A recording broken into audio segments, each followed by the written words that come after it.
Good morning mga kamads! Another day, another luto na naman tayo ngayon ng ating mahiwagang turon mga kamads. At ngayong araw nga maaga nga akong nagising dahil balik eskwela na naman at kailangan maaga din tayo makaluto para maaga ding makapasok ang ating mga junakis, di ba mga kamads? Ganito talaga tayo mga nanay, kahit naantok ka at gusto mo pang matulog ay babangon at gigising ka talaga para sa mga anak mo.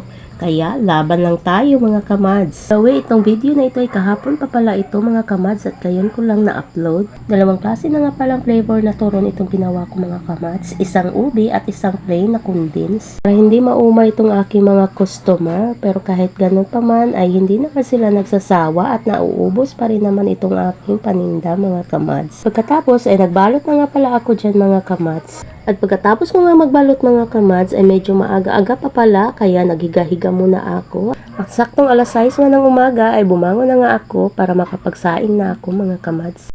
At pagkatapos ay nagluto nga lang muna ako ng 10 pirasong turon dyan dahil dadalhin nga yan ni ate dahil umorder nga yung aking kapatid. At doon na nga sila magkikita sa school dahil may ihahati din naman yung kapatid ko doon.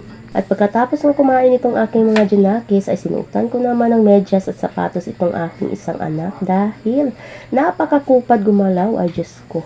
Kaya itong kuya nga niya ay nagagalit dahil mabagal nga kumilos at ayaw nga nitong malilate sa school. At pagkatapos ko nga silang asikasuhin ay umalis na nga din sila patungong school. At nang nakaalis na nga sila ay ipinagpatuloy ko naman itong aking pagluluto ng turon. But before that ay nakaligo na nga rin pala ako dyan mga kamads. At pagkatapos ko magluto ay kumain na nga din ako dyan. At pagkatapos ay itong bunso ko na naman ang aking binihisan. At nang matapos nga lahat-lahat ay pumunta na nga din kami dyan sa school. At bitbit ko na nga itong aking mga paninda.